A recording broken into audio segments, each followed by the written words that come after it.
The rain hammered against the coffee shop windows as evening descended upon the city.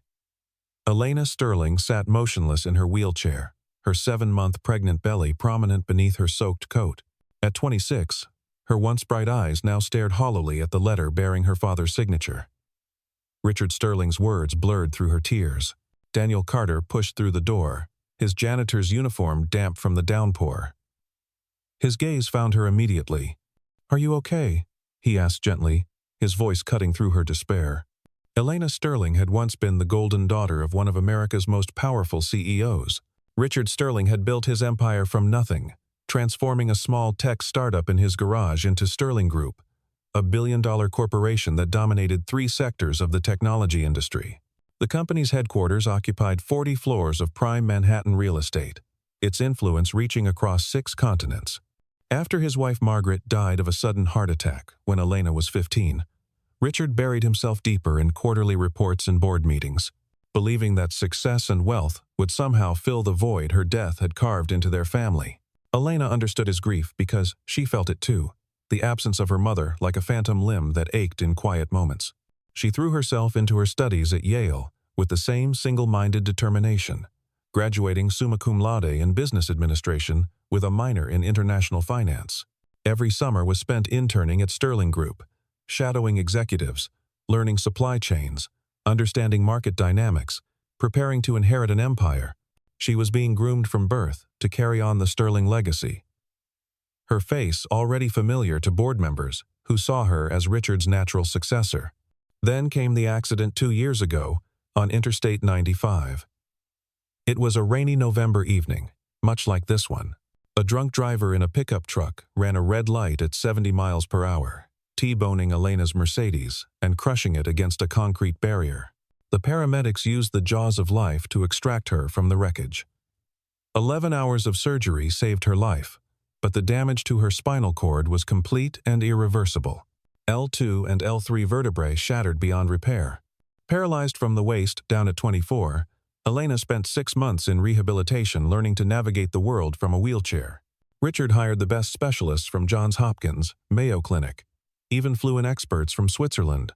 He bought her the most advanced wheelchair money could buy: carbon fiber frame, smart technology, custom modifications that cost more than most people's cars. The entire Sterling mansion was renovated for accessibility ramps installed, doorways widened, an elevator added, bathrooms rebuilt. But he couldn't hide his disappointment when board members whispered about succession plans, questioning whether someone in a wheelchair could command respect in hostile negotiations, whether she could project the strength needed to lead. At a charity gala 8 months ago for the Children's Hospital where Margaret had volunteered for 15 years, Elena met Adrian Miller. He approached her during the silent auction, commenting on her aggressive bidding strategy for a Monet reproduction. 30 years old with perfectly styled dark hair that never seemed out of place, ocean blue eyes that seemed to see into her soul, and designer suits that cost more than most people's monthly salaries. Adrian seemed to see past her wheelchair. Where others saw limitation, he claimed to see strength. He pursued her relentlessly over the following weeks, sending exotic orchids to her physical therapy sessions every Tuesday and Thursday morning, showing up at the adapted swimming pool where she did her exercises, learning about her favorite authors and surprising her with first edition Hemingways and Fitzgeralds. He attended every Sterling Group public event, always finding reasons to be near her, to offer assistance she didn't need but appreciated anyway. Against her better judgment, and despite her father's initial warnings about Adrian's reputation as a corporate climber, Elena fell deeply and completely in love. When she discovered she was pregnant after weeks of morning sickness she'd attributed to stress, Adrian held her as she cried, promised marriage, painted pictures of their future. A spring wedding at his family's vineyard in Napa Valley. A nursery overlooking Central Park. Private schools. Family vacations to Europe. He spoke of raising their child to appreciate both business and art, to be compassionate and strong. But promises, Elena was learning the hard way, meant nothing to men like Adrian Miller. Richard discovered the pregnancy during their monthly family dinner, a tradition he'd maintained, despite rarely being emotionally present. Elena couldn't hide her morning sickness any longer, rushing to the bathroom twice during the appetizer course, returning pale and shaking. His face transformed from confusion to understanding to fury, to something far worse, shame mixed with visceral disgust. The daughter he'd once proudly introduced at board meetings, whose intelligence he'd bragged about to competitors, was now unmarried, pregnant, and paralyzed. In his warped perspective, she'd become everything Sterling Group shouldn't represent. The conversation afterward was brutal. "You're pregnant," he stated, not asked, his voice cold as winter steel. Elena nodded, her hand protectively over her belly. "Adrian and I are getting married. We're in love." Richard's laugh was bitter enough to curdle milk. "Love? You think that opportunist loves anything besides money and status?" His father's company went bankrupt 2 years ago. He's been circling Sterling Group like a vulture, and you were stupid enough to let him in. The real confrontation happened on a Thursday evening, 3 days after the disastrous dinner. Richard summoned Elena to his mahogany-paneled study, where he'd made billion-dollar deals and destroyed competitors with a phone call. The oil paintings of previous Sterling patriarchs seemed to glare down at Elena as she wheeled herself in, their eyes following her with disapproval.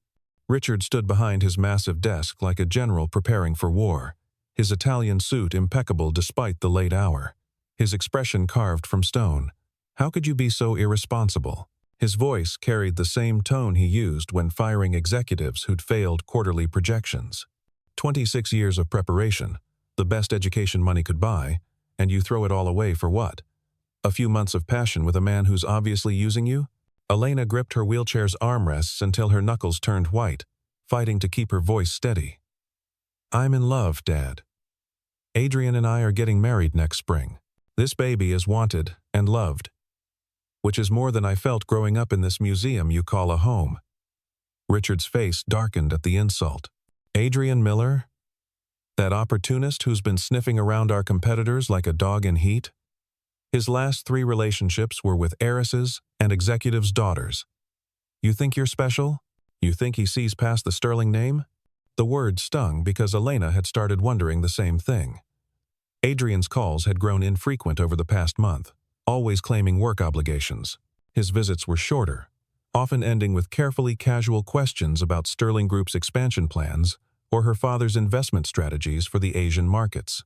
He'd forgotten her birthday last week, sending a generic bouquet with a card his secretary had clearly signed. "You don't know him like I do," she insisted, though her voice wavered with growing doubt. "He sees me as more than just my wheelchair or my last name. He makes me feel whole again." Richard pulled out his phone, swiping through photos from a gossip blog that specialized in destroying reputations for profit.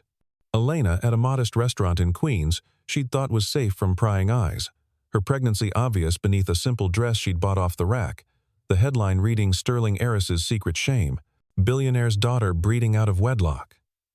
Below were hundreds of comments. So cruel, Elena stopped reading. After the first few comparing her to a beached whale. "You're destroying everything I built," Richard said coldly, his voice like ice cracking on a frozen lake. "The board is already questioning my judgment for keeping you as heir apparent after your accident. 3 major investors called this morning threatening to pull out. Stock prices dropped 3% in 6 hours because of these photos. Our competitors are laughing at us, calling Sterling Group weak, saying I've lost control of my own family." Elena felt tears burning her eyes but refused to let them fall. "I'm your daughter, not a stock option or a PR strategy. Mom would be disgusted by what you've become. You were my successor," Richard corrected, refilling his glass with 40-year-old scotch that cost more than most people's rent. "Now you're a liability that threatens 40 years of building this empire. Your mother understood sacrifice for the greater good. She gave up her career to support mine. She gave up her career because you demanded it," Elena shot back. "And it killed her. The stress of being your perfect corporate wife gave her that heart attack." The silence stretched between them like a chasm impossible to bridge. Finally, Richard opened his desk drawer, pulling out documents his team of lawyers had prepared that afternoon. "Sign these. You'll receive a settlement of $500,000, enough to live quietly somewhere far from here. Europe, perhaps, where the scandal won't follow. In exchange, you'll relinquish all claims to Sterling Group, surrender your board position effective immediately, and have no further contact with our business associates or clients. You'll also sign a non-disclosure agreement about company operations." Elena stared at the papers, recognizing the legal language that meant complete severance from everything she'd known. "You're disowning me? Your only child? The daughter Mom died believing you'd protect?" Richard's jaw clenched at the mention of Margaret. "Your mother understood that the company comes first. It's what ensures our family's legacy for generations." "What family?" Elena asked bitterly. "The one you're destroying right now? The one you destroyed when you spread your legs for the first man who pretended to care," Richard snapped, the vulgarity shocking them both. "You have 48 hours to decide," he continued, recovering his composure. "If you refuse, you leave with nothing but the clothes on your back. Your credit cards are already frozen. The apartment in your name has been transferred back to the company. Your car has been repossessed. Choose wisely." That night, Elena packed what she could carry in 2 suitcases and a duffel bag.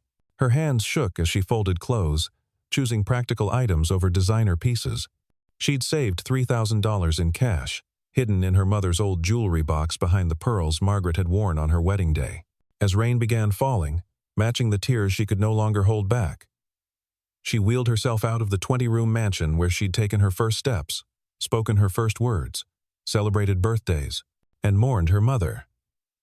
The security guard at the gate wouldn't meet her eyes as she passed, already informed of her new status as persona non grata.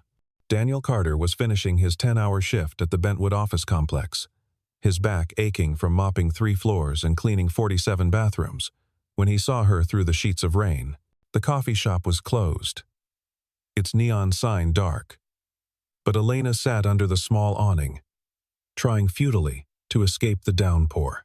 Her expensive clothes were soaked through, her blonde hair plastered to her face like seaweed, mascara running in dark rivers down her cheeks. She looked nothing like the confident woman he'd seen in Forbes magazine just 6 months ago, profiled as the future of Sterling Group. Daniel had noticed her earlier that week, entering the coffee shop each afternoon around 3, ordering chamomile tea she barely touched, staring at her phone as if willing it to ring. The barista, Jenny, had mentioned she'd been coming for days, always alone, always sad, barely speaking except to order. Tonight was different. Tonight she looked completely broken, like someone who'd lost everything that mattered and had no idea how to continue breathing. "Miss, you'll catch pneumonia out here," Daniel said, approaching slowly so as not to startle her. The last thing she needed was another shock to her system.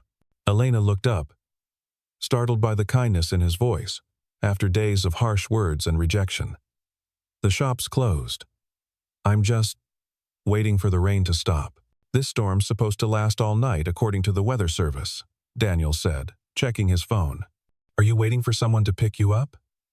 "I could wait with you if you'd like.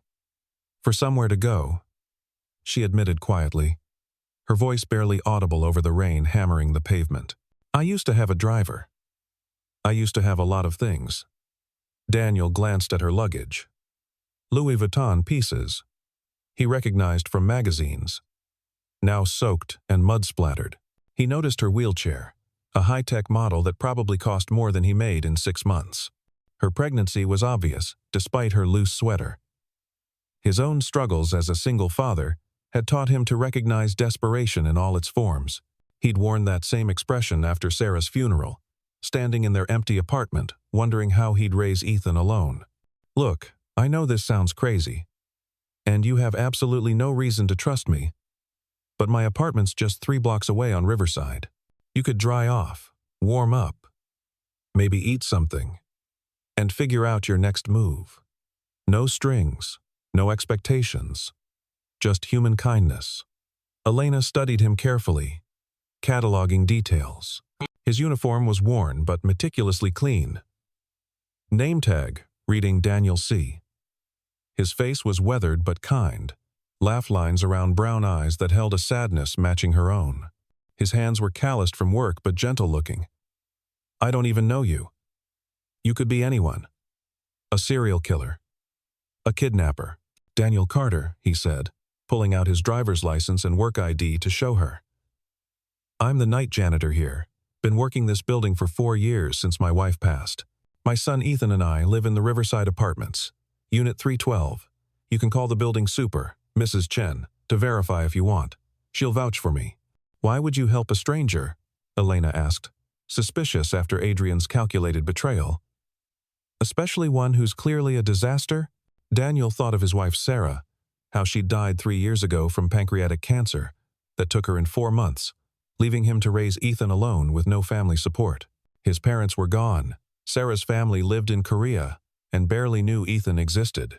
"Because sometimes strangers are just friends waiting to happen," he said, repeating what Sarah used to say at the community center where she'd volunteered teaching English to immigrants. "And because I know what it's like to feel like you're drowning with no life preserver in sight. After my wife died, strangers kept me and my son afloat. This is me paying it forward." The rain intensified, turning the streets into rivers. Lightning flashed, illuminating Elena's exhausted face. Her phone, dead from moisture damage, offered no salvation. Adrian hadn't returned her 37 calls or 18 increasingly desperate text messages. Her father's deadline loomed like an executioner's axe. She had no other options.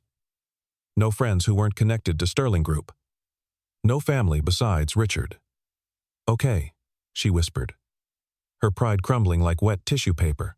"Just for tonight. I'll pay you for the trouble." Daniel shook his head. "No payment needed.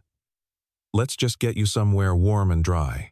He helped her navigate the broken sidewalks, pushing her chair when the wheels stuck in puddles and debris, holding his own umbrella over her while getting thoroughly soaked himself. His apartment building was old, built in the 1960s, the elevator creaky and slow, graffiti on the walls, but when he opened his door, warmth and light and the smell of home flooded out. The apartment was small, but meticulously clean and organized. 900 square feet that held an entire life. Crayon drawings covered the refrigerator in overlapping layers of childhood creativity. Dinosaurs, robots, a family of 3 with one figure surrounded by hearts and labeled Mommy in Heaven. Toy robots lined the windowsill like sentries guarding against sadness.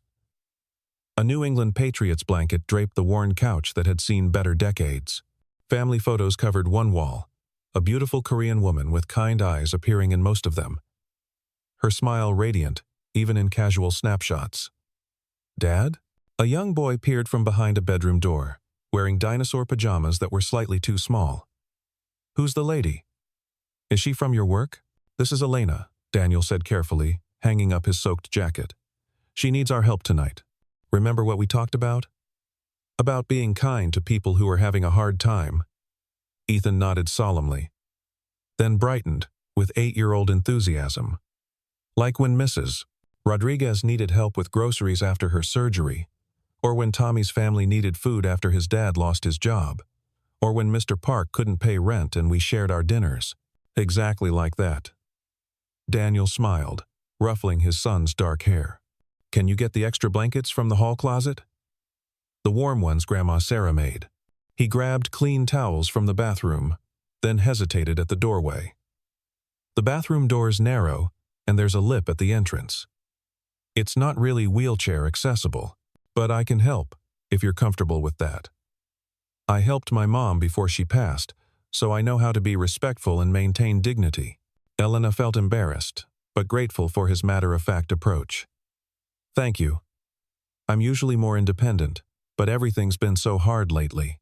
I feel like I'm falling apart at the seams." "No shame in needing help," Daniel said simply.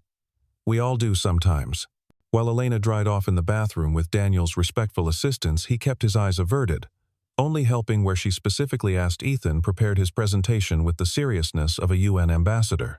When she emerged wearing dry clothes, Daniel had found Sarah's old maternity wear he'd kept in storage, for reasons he couldn't explain. Ethan was waiting with hot chocolate made from scratch and a 1,000-piece puzzle spread across the coffee table. "Do you like dinosaurs?" he asked, seriously, as if this was the most important question in the world. "I used to love them when I was young," Elena said, remembering her childhood obsession, the museum trips with her mother, before Margaret got too busy being Mrs. Sterling. "I had a whole collection of fossils my mom helped me find. Then you'll love this puzzle. It's a brachiosaurus. Dad says they were gentle giants who only ate plants and protected their babies. They were so tall they could eat leaves other dinosaurs couldn't reach. Kind of like how Dad gets stuff from high shelves for Mrs. Rodriguez. As Ethan explained each dinosaur in his extensive collection with the expertise of a tiny paleontologist, complete with pronunciation guides and fun facts, Elena felt something shift inside her chest. This tiny apartment, with its cramped rooms and dated appliances, held more genuine warmth than her father's mansion ever had. Daniel prepared simple grilled cheese sandwiches and tomato soup, apologizing for the modest meal. We usually have more variety, but I haven't gotten to the grocery store this week. Ethan's been home with a cold and I didn't want to drag him out. It's perfect, Elena said, meaning it completely. She couldn't remember the last time someone had cooked for her without being paid to do so. My mom used to make this when I was sick, before she got too busy, before the company consumed everything. That night, sleeping on the couch that pulled out into a surprisingly comfortable bed while rain drummed against the windows, Elena made a decision. She wouldn't sign her father's papers. She'd rather have nothing than sell her soul for his money. She'd survived the accident. She'd survived this too. In the morning, Daniel made pancakes from his grandmother's recipe, while Ethan showed Elena his artwork, each drawing accompanied by an elaborate story. "This one's our family before," he said, pointing to 3 figures holding hands under a rainbow.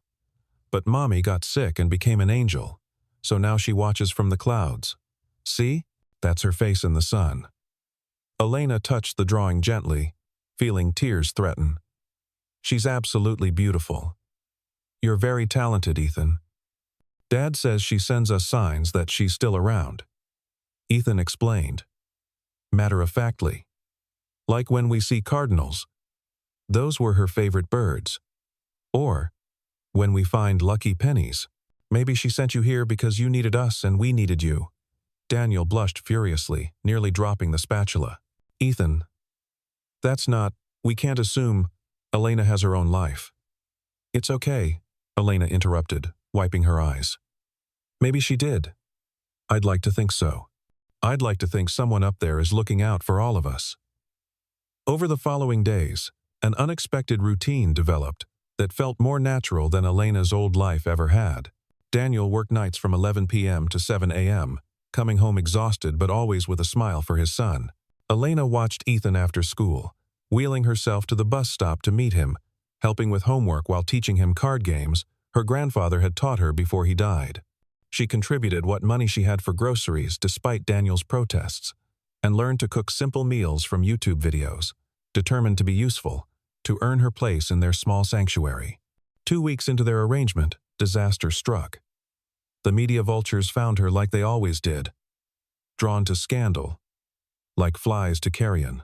Photographers clustered outside the building like a pack of hungry wolves, capturing Daniel helping Elena into his beat-up Toyota Corolla with 200,000 miles on the odometer. The headlines were vicious and cruel, designed to humiliate. "Sterling heiress shacks up with janitor. From riches to rags. Elena's rebound. Billionaire's daughter. Chooses mop boy over fortune. And worst of all, crippled heiress trades down."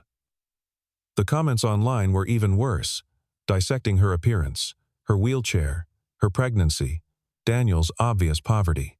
Someone had even taken photos of Ethan, though Daniel threatened legal action to have them removed. The building's residents whispered when she passed, some sympathetic, others clearly judging. Mrs.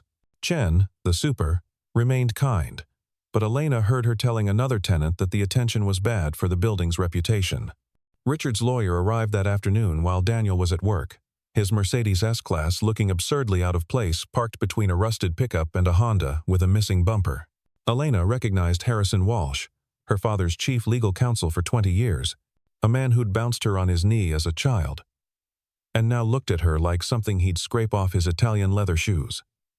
"Miss Sterling," he said, his tone making it clear she no longer deserved the family name.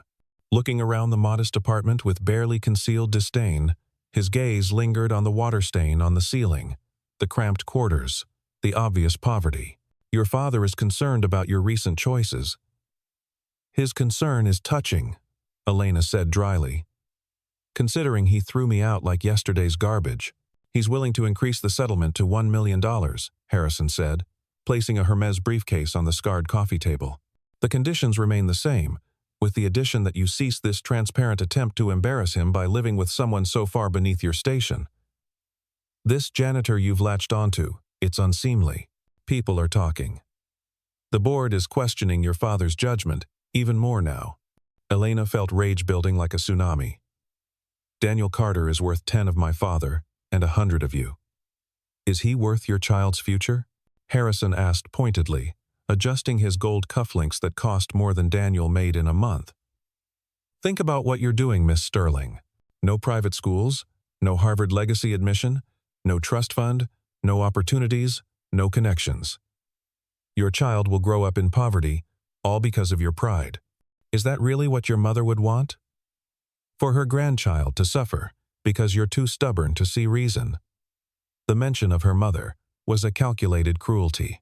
After he left, Elena sobbed until she could barely breathe, her chest heaving with the weight of her failures. When Daniel returned home at 7:30, exhausted from covering an extra shift, he found her packing with shaking hands. "I'm destroying your life," she said, unable to meet his eyes. The photographers, the lawyers, the neighbors whispering and pointing. Other kids are bullying Ethan at school because of me. They're calling him names, saying his dad is sleeping with a cripple for money. Daniel knelt beside her wheelchair, gently taking her trembling hands in his calloused ones. "You know what Ethan told me yesterday? He said you're the best thing that happened to us since his mom died, and he's absolutely right." "But I'm a burden," Elena protested, tears streaming down her face. "I can't even contribute properly. I can't work. I'm pregnant with another man's child, paralyzed, disowned, followed by scandal everywhere I go. What could you possibly see in me?" Daniel cupped her face gently, his thumbs wiping away her tears. "I see someone who reads stories with different voices to make my son laugh until his sides hurt. Someone who taught him fractions when I couldn't figure out Common Core math. Someone who makes this apartment feel like a home again, instead of just a place where we exist between Sarah's death and whatever comes next. I see someone I'm falling in love with." Their eyes met, and Elena saw truth there, not calculation. "But Adrian," she started. "Adrian's a fool and a criminal," Daniel said firmly. "Any man who could walk away from you doesn't deserve to breathe the same air as you." That evening, needing closure, Elena called Adrian one last time. He answered on the 15th ring, clearly drunk, music pounding in the background. "Elena, for Christ's sake, stop calling. It's over. It was over the moment your daddy cut you off." "I'm pregnant with your child," she said steadily. "You can't just walk away from that responsibility." "So you claim," Adrian replied coldly, the music suddenly muting. "Look, it was fun while it lasted, but let's be realistic here. Your father cut you off completely. You're paralyzed, probably forever. What kind of future could we possibly have? I've got a reputation to maintain, a career to build. Being saddled with a crippled baby mama isn't part of my 5-year plan." The cruelty of his words cut deep but also freed her. "You said you loved me. You said my wheelchair didn't matter." Adrian laughed, ugly and mean. "I loved the Sterling name and the doors it opened. I loved the insider information you gave me about your father's deals. Without that, you're just another girl in a wheelchair. And frankly, not worth the trouble. Don't contact me again. My lawyer will send papers terminating parental rights.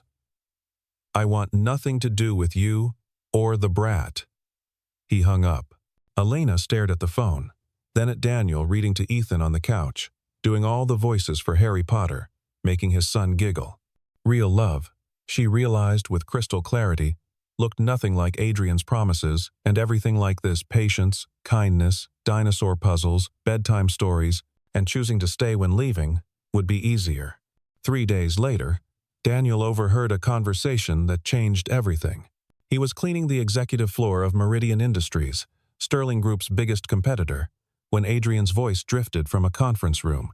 The door was slightly ajar, and Daniel could see Adrian with several executives through the gap, all of them drinking expensive whiskey and laughing. The old fool never suspected anything, Adrian boasted, loosening his tie. His precious daughter was so desperate for attention after that accident. She told me everything. Sterling Group's expansion plans for Asia, their weaknesses in cybersecurity, the problems with their Singapore suppliers, even Richard's personal passwords. I had access to his home computer through her laptop. She gave me everything on a silver platter. Daniel pulled out his phone, carefully recording everything. His military training from 6 years in the Army, helping him remain invisible. Adrian detailed how he'd targeted Elena, specifically on orders from Marcus Vance, Meridian's CEO. Vance identified her as the weak link after the accident. Vulnerable. Desperate for validation. Isolated from her father. It was like taking candy from a baby. A paralyzed baby, he added, making the others laugh. The pregnancy was unfortunate timing, Adrian continued, pouring another drink. But it actually worked in our favor. Richard's so disgusted with his crippled daughter having a bastard child, he's barely functioning. Sterling Group stock is down 12% this month alone. We'll initiate the hostile takeover next quarter when they're at their weakest. Another executive asked, "What about the girl?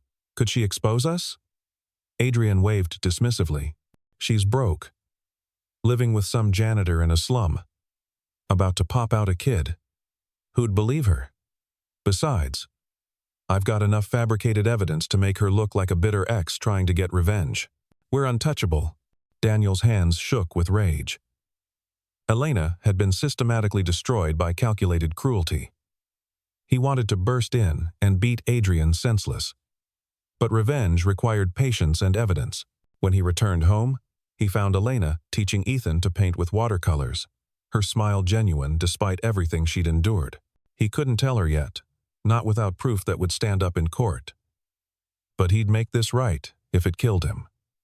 Over the following week, Daniel became a detective. He traded shifts with coworkers to access different floors at different times, photographed documents left carelessly on printers, dug through trash for discarded papers, and even retrieved Adrian's discarded hard drive from the electronics recycling bin. Elena noticed his exhaustion. "You're working too hard," she said one evening, massaging his shoulders while Ethan did homework. "Let me help somehow. I feel useless just sitting here." "You are helping," Daniel said, watching her braid Ethan's hair for picture day with infinite patience. "More than you could possibly know. You've given us hope again." The breakthrough came from an unexpected source. Ethan had accompanied Daniel to work on a Saturday when the babysitter canceled, playing quietly while Daniel cleaned. The boy found papers that had fallen behind a filing cabinet, internal Meridian emails discussing Operation Sterling teardown with detailed timelines, payment structures, and Adrian's role. "Dad, is this important?" Ethan asked, holding up the crumpled papers. Daniel read them, his heart racing. They outlined the entire conspiracy, including Adrian's monthly payments of $50,000 and the planned corporate raid scheduled for next month. But they needed more concrete evidence to take to authorities. Elena still had one friend at Sterling Group, her former assistant Jennifer Chen, who'd started as an intern when Elena was learning the business. Elena called her, explaining everything that had happened. Jennifer was horrified. "I knew Adrian was suspicious. He kept asking about your father's schedule, his passwords, even what medications he took. He said it was because he wanted to be a good son-in-law. He was always snooping around your office when you were in meetings." "Oh, Elena, I'm so sorry. We all should have seen it." Jennifer agreed to help, using her access to retrieve Adrian's old emails to Elena, cross-referencing dates with Meridian's strategic moves. The pattern was undeniable. Every piece of inside information Elena had inadvertently shared during their relationship had been weaponized against Sterling Group. Jennifer also discovered something else. Adrian was already engaged to Marcus Vance's daughter. Had been the entire time he was pursuing Elena. The engagement had been kept secret for strategic reasons. The investigation intensified over 3 weeks of careful planning and dangerous execution. Daniel used his janitor's access to map Meridian's security protocols, memorizing guard rotations and camera blind spots. Elena decoded the financial data Jennifer smuggled out on encrypted flash drives. Her business training invaluable. They worked after Ethan's bedtime, spreading documents across the kitchen table like generals planning a campaign. Elena identified patterns Daniel would have missed: shell companies, offshore accounts, money laundering through Delaware corporations. This transaction here, Elena pointed out, tracing a complex trail. That's how they're hiding Adrian's payments, through 3 shell companies, then to the Caymans, then back as consulting fees. It's brilliant, but traceable if you know what to look for. Daniel marveled at her expertise. You really were going to run Sterling Group. You'd have been brilliant at it. In another life, Elena said sadly, her hand moving to her belly where the baby kicked. Maybe in this life too, Daniel suggested. Your father needs to know the truth. Elena shook her head. He won't listen to me. He thinks I'm a failure. Then, we make him listen, Daniel said, with determination. Their first attempt nearly ended in disaster. Daniel tried to access Meridian's secure server but triggered an alarm. Security guards flooded the floor within minutes. He hid in a supply closet for 3 hours, barely breathing, texting Elena to keep her calm. I'm fine. Just playing hide-and-seek with security, he wrote.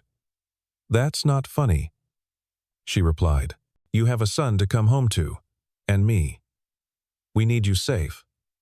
The "we need you" made his heart race more than the close call. Their second attempt was smarter. Jennifer arranged a meeting between Elena and Thomas Westbrook, a sympathetic board member, but he backed out at the last minute, scared of Richard's wrath. We're running out of time, Elena said urgently. I'm due in 5 weeks. Meridian's takeover is next month. Daniel made a decision. Then we confront Adrian directly. Elena grabbed his arm. That's dangerous. He's desperate now. So are we, Daniel said. But we're also right.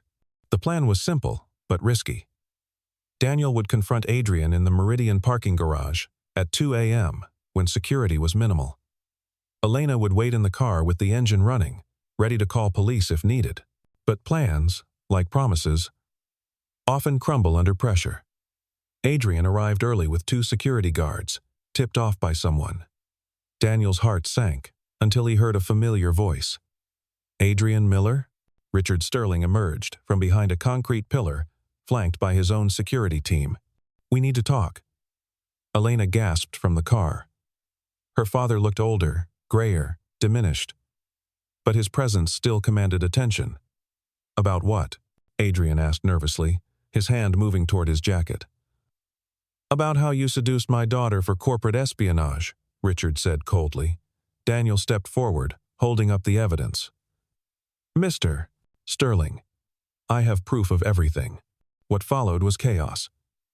Adrian tried to run, but security blocked him. Cornered, he pulled a gun from his jacket.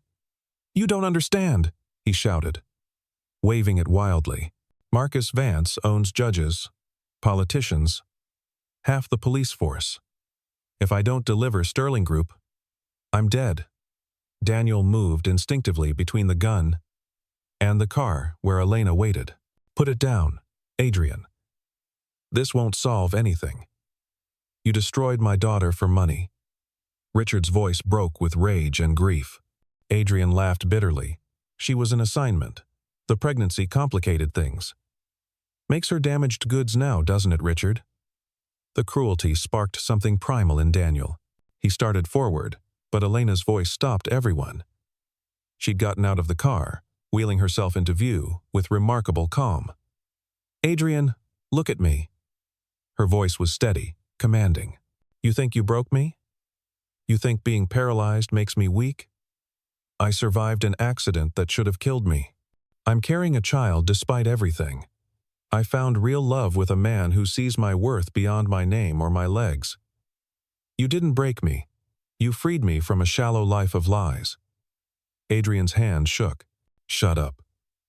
The FBI is already investigating Meridian. Elena revealed what Jennifer had discovered. Marcus Vance was arrested this morning for insider trading and racketeering. You're alone. The sirens were audible now. Adrian looked around wildly, then dropped the gun and ran. Security tackled him before he reached the exit. As police led him away, he screamed about conspiracies, but the evidence was overwhelming. Richard approached Elena slowly. How long have you known? 3 weeks, Elena said. We've been gathering evidence to save your company. Richard looked at Daniel. You did this for her? We did it together. Daniel corrected. Your daughter's brilliant, Mr. Sterling. You just stopped seeing it when she stopped walking. Richard's shoulders sagged. Elena, I was so wrong. Can you forgive me? Elena felt tears coming. I don't know, Dad. You abandoned me when I needed you most. I know, Richard said. I was scared. When your mother died, I promised to protect you.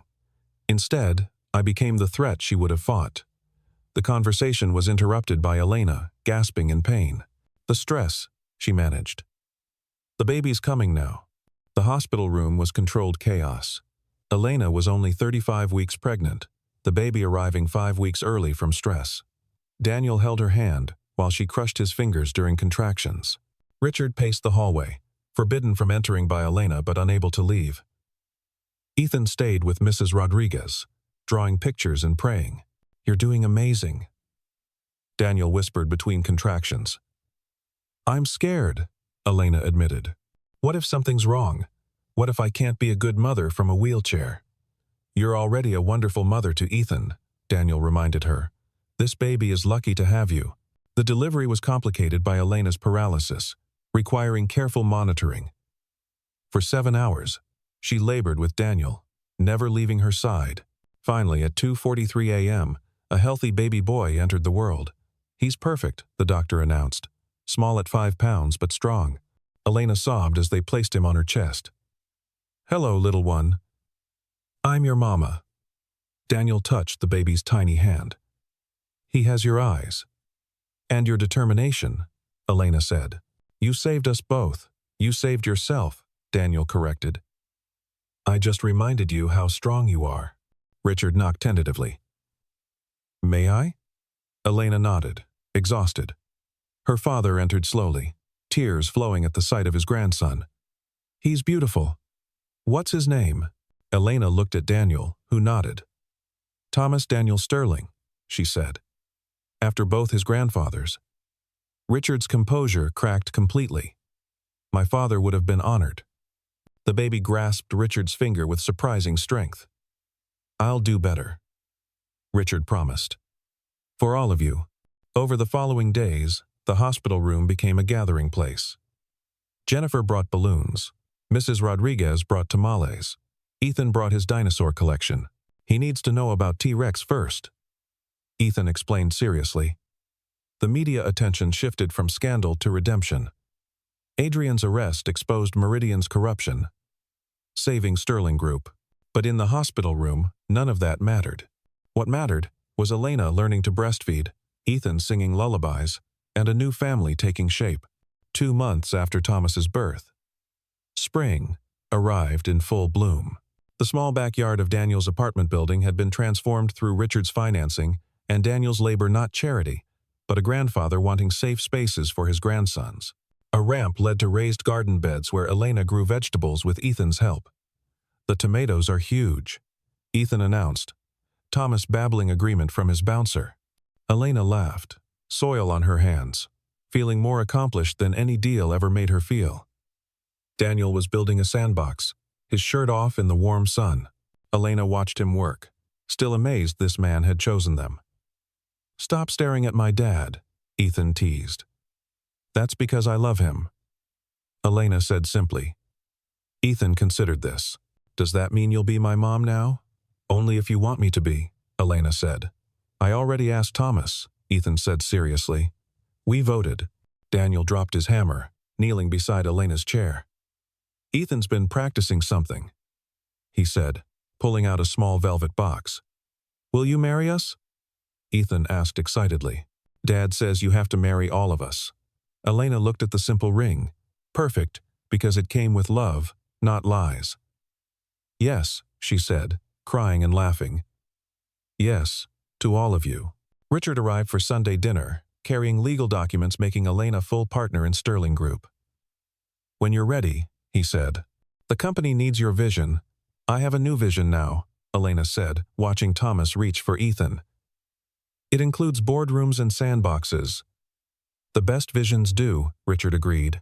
As the sun set, they gathered around the picnic table Daniel had built.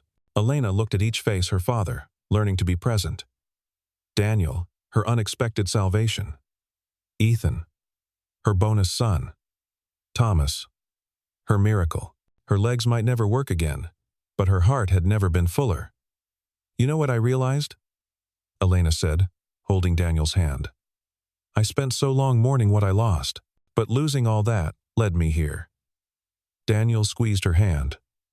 "Where you belong. Where we all belong," Ethan corrected. The documentary crew captured the moment not for scandal, but because sometimes real life writes the best endings. Elena looked at the camera. Family isn't about blood or money or ability. Family is about choosing each other. Again and again. Especially when it's hard.